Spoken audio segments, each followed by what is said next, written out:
आज का टॉपिक है अधिगमकर्ता की समझ है।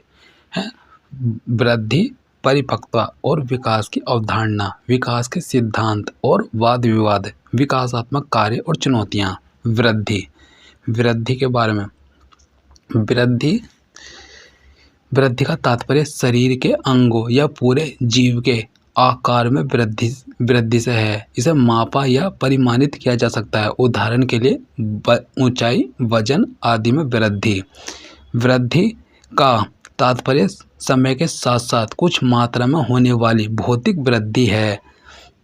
वृद्धि से है। इसमें ऊंचाई, वजन, शरीर के अनुपात और सामान्य शारीरिक बनावट के संदर्भ में परिवर्तन शामिल है। वृद्धि आकार में परिवर्तन, अनुपात में पुरानी विशेषताओं का लुप्त होना और नई विशेषताओं का अर्जन है। फिर है वृद्धि संरचनात्मक और शारीरिक परिवर्तन को संदर्भित करती है। इस प्रकार वृद्धि का तात्पर्य संपूर्ण या उसके किसी भाग के भौतिक आकार में वृद्धि से है।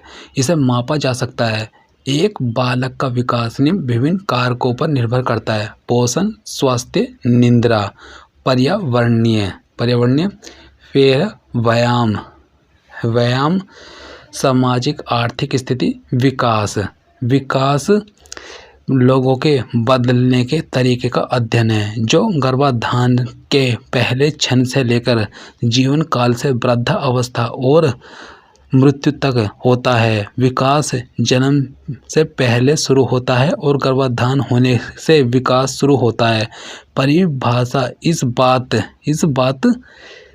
पर जोर देती है कि विकास जीवन के माध्यम से मृत्यु के क्षण तक एक सतत प्रक्रिया।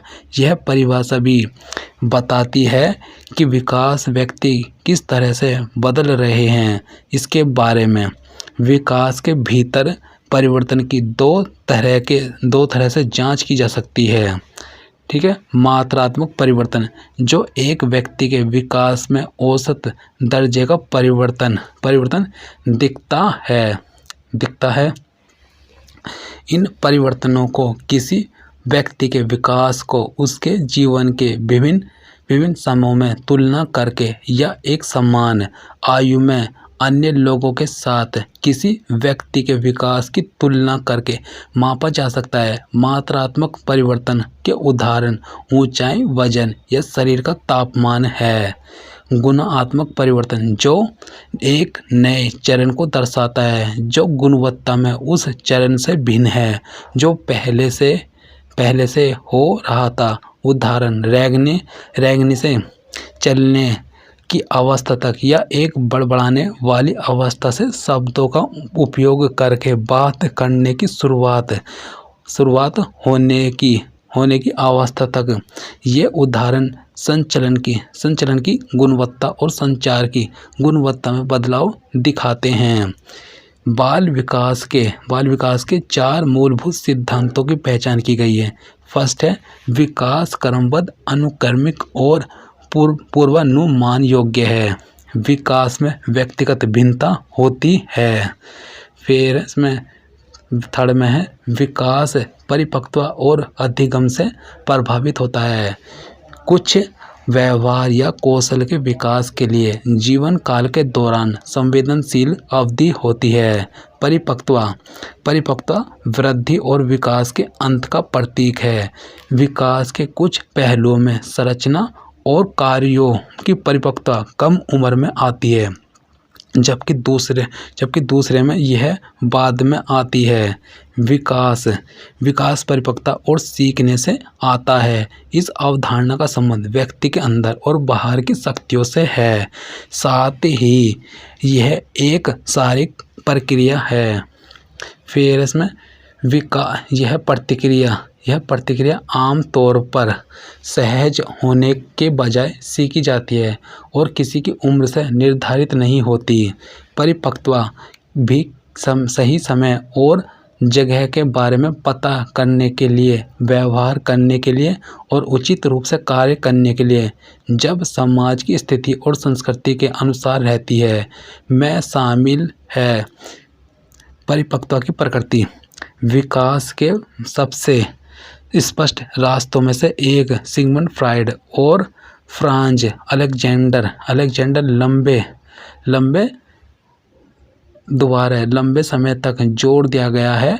यह परजीवी से है भूरण की सापेक्षिक स्वतंत्रता के लिए माता पिता की पति पत्नी और बच्चे के लिए माता पिता की क्षमता के साथ माता पिता से रिश्तेदार स्वतंत्रता के लिए मापा परजीवीवाद से जीव के विकास के साथ साथ बाध्यता, जिम्मेदारी और उत्पादकता के लिए इसकी बढ़ी हुई क्षमता है और इसकी कम ग्रहणशील आवश्यकताएं बच्चे अपनी शत्रुता उनकी कामुकता और अन्य आवेगों को नियंत्रित करने और अभिविन्यास विकसित करने के लिए सीखते हैं।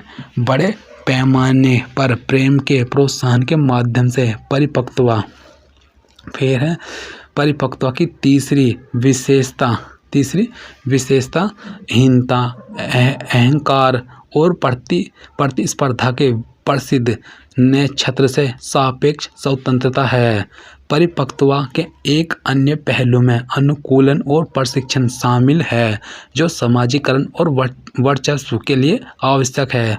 शत्रुतापूर्ण आक्रामकता शब्द का उपयोग सभी प्रकार के क्रोध, घृणा, क्रूरता और जुझारूता को शामिल करना हमेशा भावनात्मक जलन या खतरे का संकेत होता है। विकास के लक्षण में आएगा विकास गर्भाधान से मृत्यु तक पूरे जीवन काल में मनुष्यों की वृद्धि का वर्णन करता है। छात्र यह समझना और व्याख्या करना चाहता है कि लोग जीवन भर कैसे और क्यों बदलते हैं। इसमें शारीरिक, भावनात्मक, बौद्धिक, सामाजिक, अवधारणात्मक और व्यक्तित्व विकास सहित मानव विकास के सभी पहलू शामिल हैं। विकास एक जीवन भर चलने वाली प्रक्रिया है जो मानव जीवन के पूरे वन क्रम को कवर करती है और विभिन्न व्यक्तियों के बीच एक अलग दर पर होती है। शुरुआती बिंदु और दो अलग अलग मनुष्यों के विकास की दर पर भी अंतर है। प्रत्येक व्यक्ति बच्चा अद्वितीय है और अपने तरीके से विकसित होता है। इस प्रकार विकास एक व्यक्तिगत प्रक्रिया है। विकासात्मक परिवर्तन हमेशा एक सीधी रेखा में आगे नहीं बढ़ते, जबकि विभिन्न शारीरिक और मानसिक लक्षणों का विकास निरंतर है। यह कभी भी एक समान नहीं है। प्रत्येक व्यक्ति निरंतर अपने तरीके से बदलता रहता है, जबकि कुछ दिखावे और व्यवहार लक्षण निरंतर बने रहते हैं। जैविक, मनोवैज्ञानिक और बौद्धिक विकास और एकीकरण के स्तर व्यक्ति से दूसरे व्यक्ति में भिन्न हो सकते हैं। फिर भी ऐसे व्यक्ति नहीं जिनके शारीरिक कार्य, मानसिक क्षमता या व्यक्तित्व संगठन के विकास के किसी भी चरण में एकीकरण का अभाव है।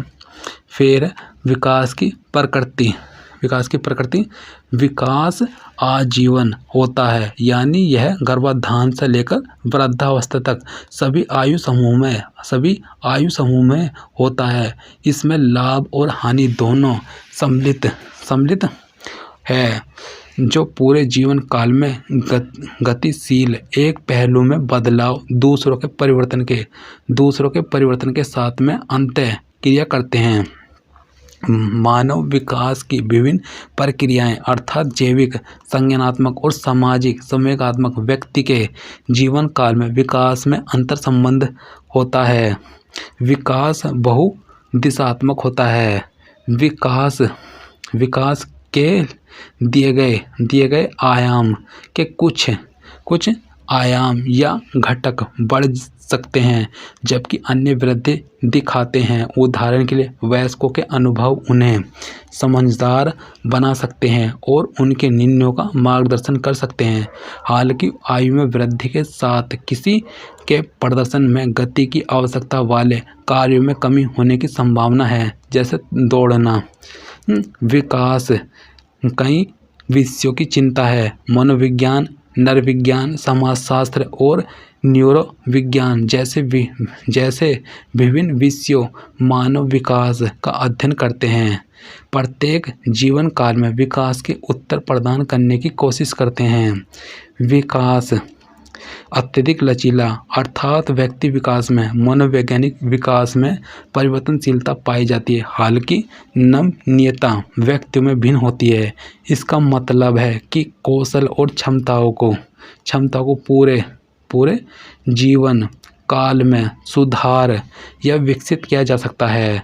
आयु समूह विकास का चरण: जन्म से 2 वर्ष शैशव अवस्था, 2 वर्ष से 6 वर्ष तक प्रारंभिक बाल्यावस्था, 6 से 12 साल तक उत्तर बाल्यावस्था, फिर 12 वर्ष से 18 वर्ष तक यह किशोरावस्था, फिर 18 वर्ष से 40 वर्ष तक ये युवा अवस्था, फिर 40 वर्ष से 65 वर्ष तक ये परिपक्व अवस्था, 65 वर्ष से अधिक यह आयु की आवश्यकता।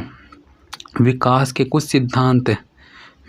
कुछ सिद्धांत निरंतरता का सिद्धांत विकास निरंतरता के सिद्धांत का पालन करता है, जो गर्भाधान से शुरू होता है और मृत्यु पर समाप्त होता है। यह जीवन में कभी ना खत्म होने वाली प्रक्रिया है। व्यक्तिगत भिन्नताओं का सिद्धांत यह कहता है कि प्रत्येक व्यक्ति अपने आप में अद्वितीय है, क्योंकि आनुवंशिकता और पर्यावरण कारक उसे दूसरों से अलग बनाते हैं। सामान्यता से विशिष्टता का सिद्धांत विकास प्रक्रिया बच्चे द्वारा दिखाए गए सामान्य प्रतिक्रियाओं से शुरू होती है। जैसे ही वह बाद के चरणों से गुजरता है, वह विशिष्ट व्यवहार प्रदर्शित करना शुरू करता है। फिर इसमें अंतर संबंध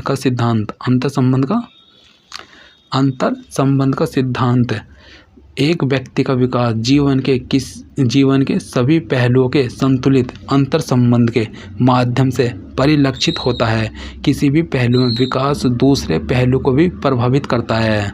अंतःक्रिया का सिद्धांत बताता है कि एक व्यक्ति आनुवंशिकता और पर्यावरण का उत्पाद है। दूसरे शब्दों में अंतःक्रिया बच्चे की शक्तियों के भीतर और बाहर होती है।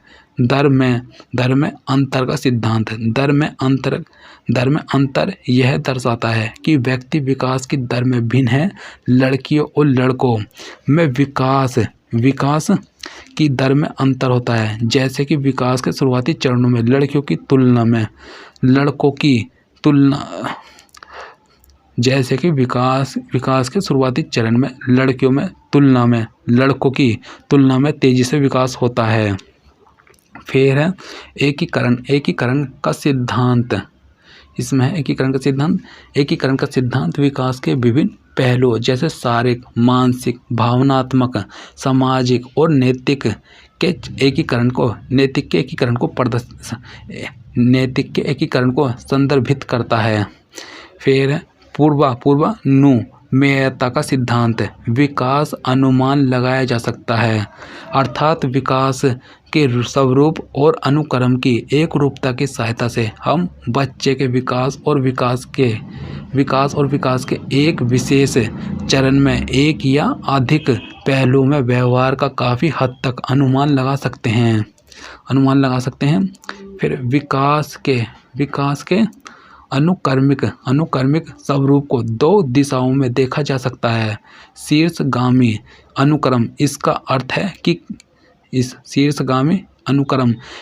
अर्थ है कि विकास शरीर में सिर से पैर तक फैलता है, अर्थात व्यक्ति सिर के क्षेत्र से नीचे की ओर बढ़ने लगता है। उदाहरण के लिए बच्चा पहले अपने सिर पर नियंत्रण हासिल करता है, फिर वह वस्तु को पकड़ता है, वह बैठ सकता है, रेंग सकता है और बाद में फिर वह खड़ा होकर चल सकता है। फिर अधोगामी अनुक्रम इसका अर्थ है कि विकास शरीर के मध्य भाग से परिधि की ओर बढ़ता है। इस क्रम में पहले व्यक्ति की रीढ़ की हड्डी का विकास और उसके बाद भारी विकास होता है। उदाहरण के लिए बच्चा अपने हाथों से पहले अपनी बाहों का उपयोग कर सकता है और अपनी उंगलियों की गति को नियंत्रित करने से अब पहले अपने हाथों का उपयोग कर सकता है। बच्चों ने अपनी कमीज का बटन बंद करने व कलम पकड़ने सीखने से पहले गिलास और बोतल पकड़ना सीख लिया है। एक बच्चे में शारीरिक, संज्ञानात्मक, भावनात्मक और सामाजिक क्षेत्र एक एकीकृत और समग्र निर्माण में विकास है। फिर एक बच्चे के समग्र दृष्टिकोण में विकास में शारीरिक, सामाजिक और भावनात्मक, संवेदी, संज्ञानात्मक और संचार अर्थात भाषा का विकास शामिल है। विकास से तात्पर्य अंगों के बेहतर और वर्धित कामकाज के लिए संरचना में होने वाली वृद्धि से है। यह आनुवंशिकता और पर्यावरण की परस्पर क्रिया का एक उत्पाद है। विकास के प्रमुख क्षेत्र जैसे शारीरिक, संज्ञानात्मक, सामाजिक, भावनात्मक और भाषा एक एकीकृत और समग्र प्रक्रिया में विकसित होते हैं। फिर आइए संक्षेप में समझते हैं। शारीरिक विकास यह जीवन भर मनुष्य में होने वाले शारीरिक परिवर्तनों को संदर्भित करता है। संज्ञानात्मक विकास यह किसी समस्या को तर्क करने, सोचने, समझने और हल करने की क्षमता के विकास को संदर्भित करता है। सामाजिक विकास यह जीवन भर सामाजिक कौशल और मूल्यों के विकास को संदर्भित करता है। संवेगात्मक विकास यह अपनी और दूसरों की भावना को नियंत्रित और प्रबंधित करने की क्षमता के विकास को संदर्भित करता है। भाषा विकास में आ जाएगा। भाषा विकास यह भाषा को समझने, देखने और उपयोग करने की क्षमता के विकास को संदर्भित करता है। शारीरिक विकास को संदर्भित करता है और एक क्रियात्मक कौशल वह क्रिया है जिसमें मांसपेशियों का उपयोग करना शामिल होता है। सकल गत्यात्मक कौशल बड़ी गतिविधि है जो एक बच्चा अपने हाथों, पैरों या अपने पूरे शरीर के साथ करता है। इसलिए रेंगना, दौड़ना और कूदना सकल गत्यात्मक कौशल है। 6 से 12 महीने की आयु तक शिशु मंद गति से चलने, खड़े होने या चलने में सक्षम हो सकते हैं। फिर इसमें सूक्ष्म गत्यात्मक कौशल छोटे कार्य हैं। जब एक बच्चा अपनी उंगली और अंगूठे के बीच चीज़ों को उठाता है या रेत में अपने पैर की उंगलियों को छटपटाता है तो वह अपने सूक्ष्म गत्यात्मक कौशल का उपयोग करता है। लेकिन यह सिर्फ उंगली और पैर की उंगलियों के बारे में नहीं है। जब बच्चा अपने होंठ और जीभ का उपयोग स्वाद और महसूस करने के लिए करता है तो वह सूक्ष्म गत्यात्मक कौशल का उपयोग करता है। शारीरिक या गत्यात्मक विकास में उंगलियां, अंगूठे की मांसपेशियां अंतिम विकास है। फिर यह विकास के प्रमुख चरण है। प्रसव पूर्व गर्भाधारण से लेकर बच्चे के जन्म तक की अवधि को प्रसव पूर्व अवधि के रूप में जाना जाता है। प्रसव पूर्व अवस्था में बच्चा मां के गर्भ के अंदर विकसित होता है और प्रसव पूर्व विकास के 3 अलग अलग चरणों से गुजरते हुए परिपक्व हो जाता है। इसके 3 चरण हैं जिनमें शामिल है। फर्स्ट, निषेचन अवस्था गर्भाधान के बाद पहले 2 सप्ताह, भ्रूणीय अवस्था गर्भाधान से 8 सप्ताह। फिर तीसरी इसमें है गर्भस्थ अवस्था। ये जन्म तक 9 सप्ताह या 38 से 40 सप्ताह। शेषव अवस्था विकास की तीव्र गति इस अवस्था की विशेषता है। इस अवधि को गत्यात्मक विकास के जबरदस्त चरणों में से एक की विशेषता है। गत्यात्मक शब्द का तात्पर्य पेशीय गति से है। बच्चा विशिष्ट मांसपेशी नियंत्रण प्राप्त करना शुरू कर देता है ताकि वह कुछ स्वैच्छिक गतिविधियों को करने में सक्षम हो सके।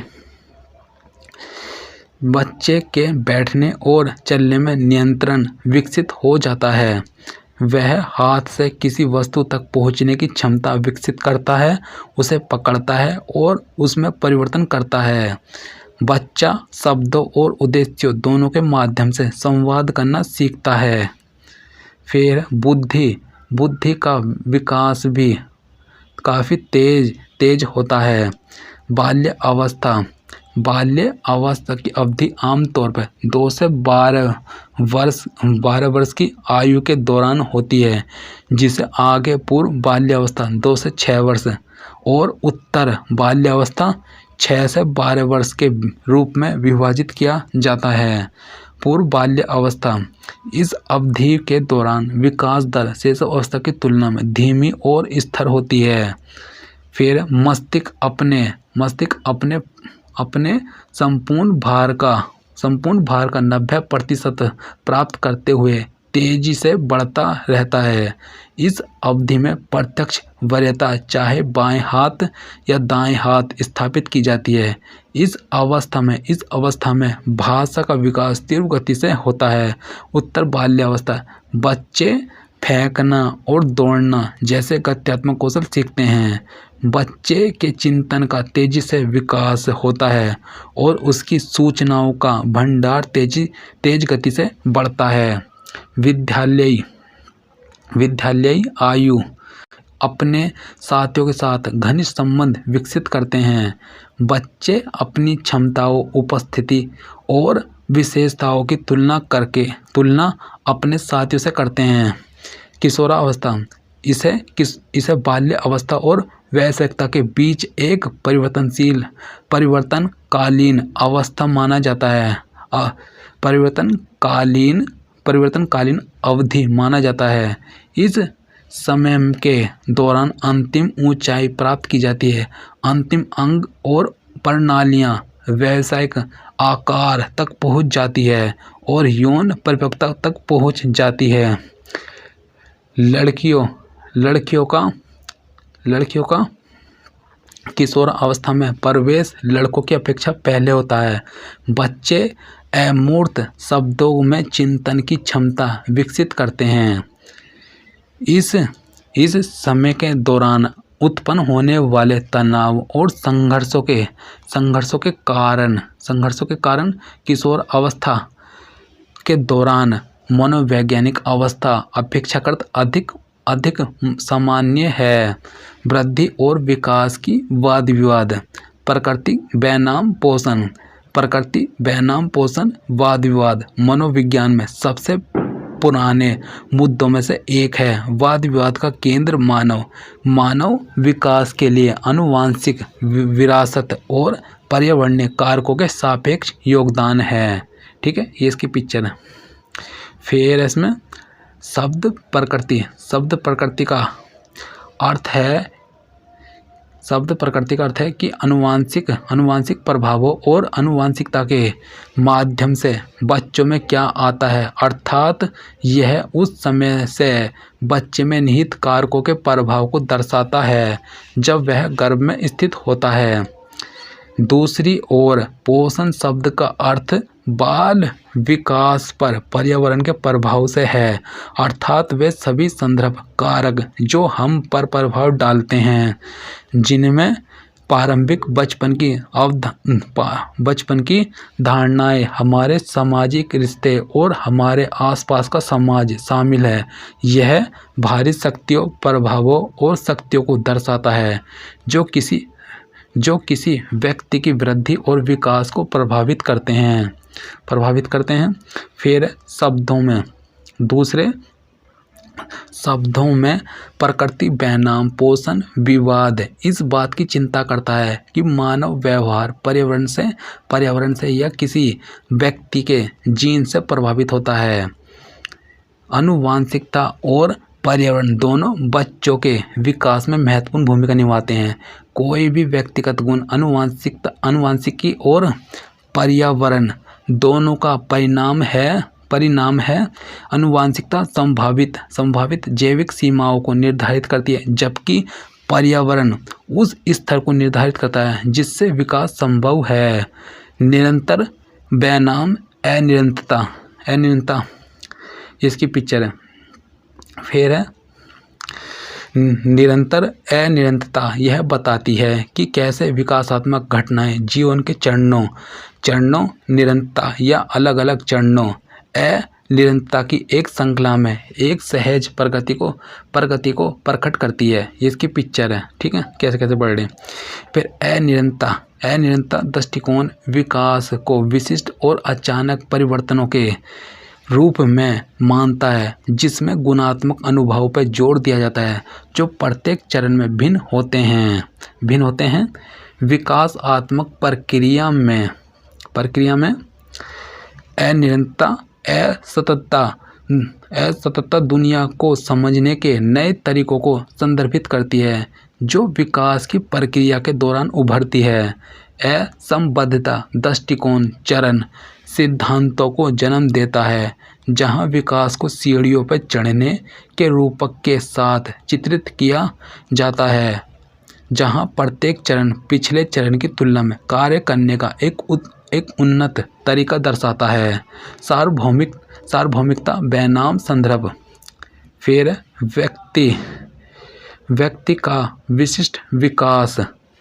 विशिष्ट विकास कुछ सिद्धांतों पर आधारित है। अनुक्रमणिकता और समान पैटर्न का सिद्धांत सार्वभौमिकता के एक महत्वपूर्ण मुद्दे की ओर जाता है।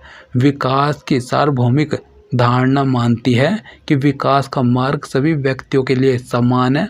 उदाहरण के लिए शैशव अवस्था से वयस्कता तक शुरू होने वाले विकास के चरण सभी व्यक्तियों के लिए आम है।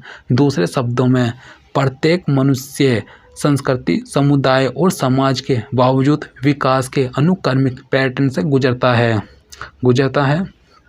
फिर है संस्कृतियों, समुदाय, समाज और व्यक्तियों में विकासात्मक परिवर्तन किस हद तक भिन्न है। यह संदर्भ विशिष्ट विकास का एक मुद्दा है। एक संस्कृति में अनुसरण किए गए विकास का मार्ग दूसरी संस्कृति में अनुसरण किए गए मार्ग से काफ़ी अलग हो सकता है। यह मुद्दा बताता है कि विकास समाज, संस्कृति, व्यक्ति आदि जैसे विभिन्न पहलुओं के विशिष्ट संदर्भ में होता है। उदाहरण के लिए, एक जनजातीय पृष्ठभूमि के व्यक्ति के सामाजिक व्यवहार का एक समूह हो सकता है जो शहरी क्षेत्र के व्यक्ति से भिन्न हो। सक्रिय बनाम निष्क्रियता। गतिविधि का पहला मुद्दा मानता है कि विकास प्रक्रिया में व्यक्ति सक्रिय है। फिर दूसरी ओर विकास में निष्क्रियता से पता चलता है कि व्यक्ति स्वीकार करता है क्योंकि यह विकास के मार्ग में जो कुछ भी आ रहा है उसे स्वीकार करता है। दूसरे शब्दों में, मनोवैज्ञानिक विकास को व्यक्तियों की निष्क्रियता के उत्पाद के रूप में व्याख्या करते हैं, मानते हैं कि व्यक्ति स्वाभाविक रूप से आने वाले परिवर्तन को स्वीकार करता है। स्थिरता बनाम परिवर्तन। स्थिरता विशेषता स्थिरता परिवर्तन। अर्थ स्थिरता स्थिर होने की गुणवत्ता, अवस्था या अंश है। परिवर्तन एक क्रिया या प्रक्रिया है जिसके माध्यम से कुछ अलग होता है। प्रभाव व्यक्तित्व विकास पर अधिक प्रभावकारी व्यक्तित्व विकास पर कम प्रभावशाली। उदाहरण है, एक बच्चा जो बहिर्मुखी होता है वह बड़ा होकर एक निर्वर्तमान चुलबुला वयस्क होता है। एक बच्चा जो अंतर्मुखी होता है वह बड़ा होकर बाहर जाने वाला चुलबुला वयस्क हो जाता है। वृद्धि और विकास के बीच अंतर में आएगा वृद्धि विकास।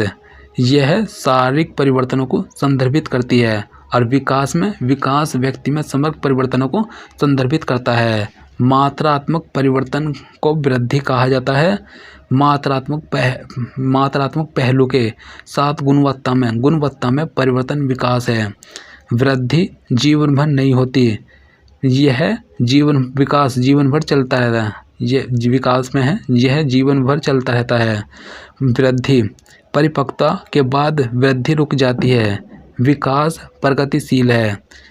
वृद्धि यह कोशिकाओं के गुण के कारण होता है और विकास परिपक्वता और पर्यावरण के साथ क्रिया के कारण होता है। फिर वृद्धि कोशिकीय है, विकास संगठनात्मक है। फिर वृद्धि विकास प्रक्रिया के कुछ हिस्सों में से एक है और विकास एक व्यापक शब्द है। वृद्धि को शरीर के विशेष पहलुओं में परिवर्तन और जीव के व्यवहार का वर्णन करने के लिए संदर्भित किया जा सकता है। वृद्धि द्वारा उत्पन्न परिवर्तन मापन के विषय हैं। वे प्रकृति में मात्रात्मक और अवलोकन योग्य हो सकते हैं। विकास एक पूरे के रूप में जीव में परिवर्तन का वर्णन करता है और विकास गुणात्मक परिवर्तन लाता है जो सीधे मापना मुश्किल है। उनका मूल्यांकन विभिन्न परिस्थितियों में व्यवहार के गहन अवलोकन के माध्यम से किया जाता है। वृद्धि विकास के बिना भी हो भी सकती है या नहीं भी हो सकती है। विकास बिना वृद्धि के संभव है। विकासात्मक कार्य एक विकासात्मक कार्य वह होता है जो व्यक्ति के जीवन में एक निश्चित अवधि में या उसके आसपास अनुमानित रूप से और निरंतर उत्पन्न होता है। उनका मानना था कि अधिगम जीवन के लिए बुनियादी है और लोग जीवन भर सीखते रहते हैं। उनके अनुसार विकासात्मक कार्य एक ऐसा कार्य है जिसे एक व्यक्ति को एक विशेष जीवन काल में हल करना होता है और कर वह इसे हल करना चाहता है। वे लिखते हैं, विकासात्मक कार्य व्यक्ति की आवश्यकता और सामाजिक मांग के बीच का मध्य मार्ग है। सबसे पहले कुछ कार्य मुख्य रूप से शारीरिक परिपक्वता पर आधारित होते हैं। उदाहरण के लिए किशोर अवस्था के दौरान विपरीत लिंग के साथ चलना, बात करना और स्वीकार्य व्यवहार सीखना। विकासात्मक कार्यों के एक अन्य स्रोत में व्यक्तिगत मूल्य और आकांक्षाएं शामिल हैं। ये व्यक्तिगत कारक व्यष्टि विकास और पर्यावरणीय कारकों के बीच अंतःक्रिया के परिणाम स्वरूप होते हैं और विशिष्ट विकासात्मक कार्यों के उद्भव में सक्रिय भूमिका निभाते हैं। उदाहरण के लिए एक निश्चित व्यावसायिक मार्ग का चयन करना। विकासात्मक कार्यों का तीसरा स्रोत सामाजिक संरचनात्मक और सांस्कृतिक बलों से संबंधित है। इस तरह के प्रभाव कानूनों उदाहरण विवाह के लिए न्यूनतम आयु और सांस्कृतिक रूप से साझा विकास की अपेक्षाओं पर आधारित होते हैं। विकास कार्यों की विशेषताएं। फर्स्ट है, प्रत्येक समाज या संस्कृति के कुछ मानक होते हैं। सेकंड है, सदस्यों को इन मानदंडों का पालन करना चाहिए। थर्ड है, ये मानदंड कुछ आवश्यक कौशलों के संदर्भ में हैं। फिर है फोर्थ इन कौशलों पर महारत हासिल करने से खुशी मिलती है और असफलता से दुख होता है। फिफ्थ नंबर है, कौशल आयु समूहों से संबंधित है। फिर 6 नंबर, यह वो एक सामाजिक आर्थिक समूह में। दूसरे में मानदंड, विकासात्मक कार्यों का उद्देश्य।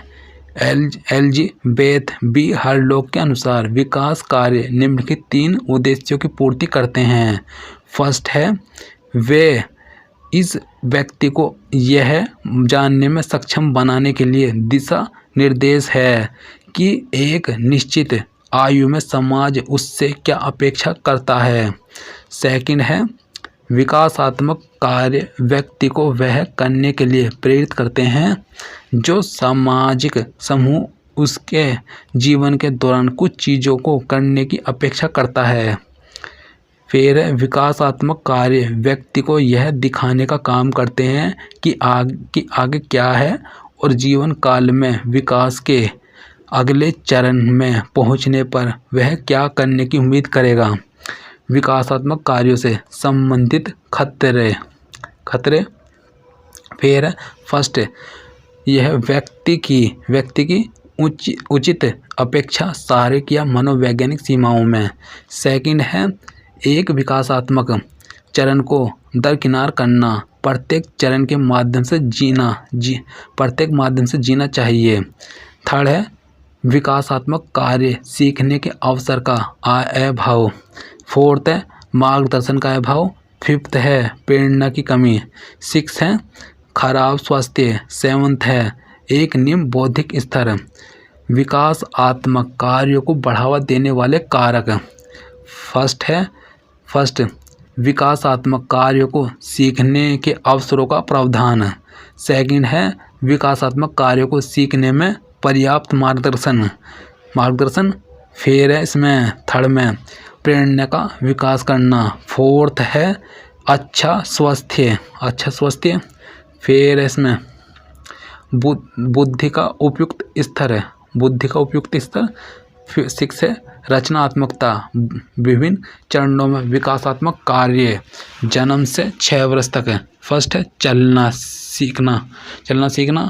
सेकंड है ठोस आहार लेना सीखना। सेकंड है। थर्ड है बात करना सीखना। फोर्थ है शरीर के अपशिष्टों के निष्कासन को नियंत्रित करना सीखना। फिर सेक्स अंतर सीखना, शारीरिक स्थिरता प्राप्त करना, सामाजिक और भौतिक वास्तविकता की सरल धारणाएं बनाना, माता पिता, भाई बहनों और अन्य लोगों से भावनात्मक रूप से खुद को जोड़ना सीखना, गलत में फ़र्क करना सीखना और विवेक का विकास करना, सही और गलत में फ़र्क करना सीखना और विवेक का विकास करना। 6 से 12 साल शारीरिक कौशल सीखना, साधारण खेल, बढ़ते हुए जीव के रूप में स्वयं के प्रति स्वस्थ दृष्टिकोण का निर्माण करना।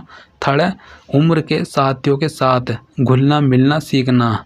थर्ड है उचित लैंगिक भूमिका सीखना, यानी पुरुष या स्त्री की भूमिका। फोर्थ है फिफ्थ पढ़ने लिखने और गणना करने में मौलिक कौशल विकसित करना। फिर है 6 दैनिक जीवन के लिए आवश्यक अवधारणा को विकास करना। फिर विवेक, नैतिकता और मूल्यों का विकास करना। व्यक्तिगत स्वतंत्रता प्राप्त करना, सामाजिक समूहों और संस्थाओं के प्रति दृष्टिकोण विकसित करना। किशोरावस्था 12 से 20 वर्ष अपने शरीर को स्वीकार करना, एक पुरुष या स्त्री भूमिका स्वीकार करना, माता पिता और अन्य वयस्कों पर निर्भरता में भावनात्मक होना। फिर दोनों लिंगों के आयु साथियों के साथ नए संबंध स्थापित करना, आर्थिक स्वतंत्रता का आश्वासन प्राप्त करना। फिर व्यवसाय की तैयारी का चयन करना, नागरिक क्षमता के लिए आवश्यक अवधारणाओं का विकास करना, बौद्धिक कौशल का विकास करना, सामाजिक रूप से स्वीकार्य व्यवहार का विकास करना, विवाह और पारिवारिक जीवन की तैयारी, सामंजस्य पूर्ण नैतिक और वैज्ञानिक मूल्यों का विकास करना। फिर इसमें विकास के क्षेत्र शारीरिक, संज्ञानात्मक, सामाजिक, भावनात्मक, नैतिक आदि। विकास में विचलन और इसके निहितार्थ हैं। शारीरिक विकास वह प्रक्रिया है जो मानव शैशवावस्था में शुरू होती है और किशोर अवस्था के साथ साथ स्थूल और सूक्ष्म मोटर कौशल पर केंद्रित उत्तर किशोर अवस्था में जारी रहती है। यह मानव शरीर की संरचना, रूप और कार्य देता है और इसी तरह इसमें मस्तिष्क, मांसपेशियों, इंद्रिय अंगों, हड्डियों, शरीर में परिवर्तन आदि शामिल है और एक व्यक्ति अपने शरीर का उपयोग किस रूप में करता है जैसे पेशे विकास आदि भी शामिल है। शारीरिक विकास के क्षेत्र शारीरिक स्वास्थ्य। हमारे शारीरिक लक्षण ज़्यादातर वंशानुक्रम में प्राप्त होते हैं। इसमें लंबाई और वजन, रंग, शारीरिक संरचना, शरीर की संरचना, मांसपेशियों की वृद्धि आदि जैसे लक्षण शामिल हैं। फिर सेकंड इसमें है अंतस्रावी ग्रंथियाँ। किसी व्यक्ति की ग्रंथियों की प्रणाली व्यक्तित्व और व्यवहार को काफ़ी हद तक प्रभावित करती है। ये ग्रंथियाँ दो प्रकार की होती हैं, अंतस्रावी और बहिस्रावी ग्रंथियाँ। अंतस्रावी ग्रंथियों को आगे और निम्न रूप में विभाजित किया जाता है: पिट्यूटरी, अधिवृक्क, थायराइड, अग्नाशय और यौन ग्रंथि। तंत्र। एक व्यक्ति जिसके पास एक अधिक जटिल और विकसित तंत्रिका तंत्र है में उन्नत बौद्धिक क्षमता होती है। विकास का संज्ञानात्मक क्षेत्र बौद्धिक क्षमताओं जैसे ध्यान, स्मृति, समस्या समाधान, कल्पना और सृजनात्मकता से संबंधित है। संज्ञान, धारणा, स्मृति, समझ, ज्ञान आदि है। इसे केवल ज्ञान प्राप्त करने पर संस्करण, आयोजन और उपयोग करने की प्रक्रिया के रूप में परिभाषित किया जा सकता है। संज्ञान के विकास का अर्थ इन सभी क्षमताओं का विकास करना है। संज्ञानात्मक विकास इस बात पर केंद्रित है कि बच्चे कैसे सीखते हैं और जानकारी को कैसे संसाधित करते हैं। यह विचार प्रक्रियाओं के निर्माण से संबंधित है जिसमें याद रखना, समस्या समाधान और निर्णय लेना शामिल है। जैसे बच्चे बड़े होते हैं वे अपने इंद्रिय अंग देखने, सुनने, छूने, सूंघने और चखने का स्वाद करके अपने मस्तिष्क में जानकारी दर्ज करके और अपनी स्मृति से इसे कुशलता से प्राप्त करके अपने पर्यावरण को समझ सकते हैं।